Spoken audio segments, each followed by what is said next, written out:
শাশুড়ির টকঝাল মিষ্টি কথা শুনে আবার রান্নাঘরে যেয়ে খুন্তি নাড়ানোর নামই মেয়েদের জীবন।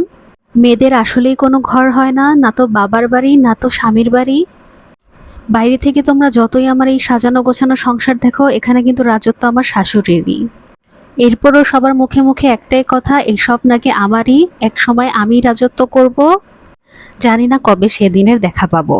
বেশ কিছুদিন যাবৎ আমার রাতে ঘুম হয় না বলে ডাক্তার আমাকে আজকের এই রেসিপিটি বানিয়ে খেতে বলেছে। আসলে আমাকে না, আমার স্বামী আর শাশুড়িকে। কেন খেতে বলেছে, কিভাবে খেতে বলেছে, সবই থাকছে আজকের এই ব্লগটিতে। হাজারবার টয়লেটে যাওয়া সত্ত্বেও আমার স্বামী শাশুড়ির পেট ক্লিয়ার হচ্ছে না। এত কষে চেষ্টা করেও তাদের কষা কোনোভাবেই দূর করা যাচ্ছে না। উপায় না পেয়ে ডাক্তার বলল বেশি করে ফাইবার জাতীয় খাবার খেতে। কি আর করার, বাসায় তো আমিই একমাত্র আছি যে কিনা সবকিছু তাদের সামনে তৈরি করে দিব। এর জন্য এক এক করে সবকিছু আমি সামনে নিয়ে কাটাকুটি শুরু করে দিলাম। কিন্তু ওই যে বললাম, আমার শাশুড়িরই সংসার, আসলে আমি তো শুধুমাত্র শোপিস মাত্র। গুনে গুনে সবগুলো তরকারি দিয়েছে আর বলে দিয়েছে সে আবার গুনে গুনে রান্না শেষে দেখবে। তাই ভাবছিলাম তাকে কিভাবে আবার গুনে গুনে দেখাবো সেই তরকারিগুলো। ভাবতে না ভাবতেই মনে পড়ে গেল পরশুদিন আমার শাশুড়ি নাম না জানা পেস্ট্রি থেকে 4টা জার অর্ডার করেছিল, যেটাতে আমি যদি এখন সার্ভ করি তাহলে আমার শাশুড়ি গুনতে সুবিধা হবে।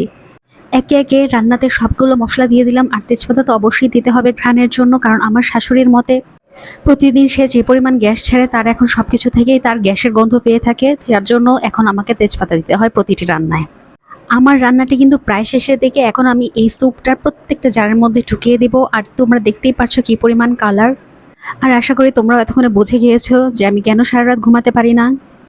রুম ভর্তি যদি পচা আলোর গন্ধেই ভরে থাকে তাহলে কিভাবে ঘুম আসে তোমরাই বলো। যাক, আশা করি আজকে রাতে ঘুমাতে পারবো। তাদেরকে দেওয়ার আগে আমি একটু টেস্ট করে নিচ্ছি, যদিও আমার এরকম কোনো সমস্যা নেই।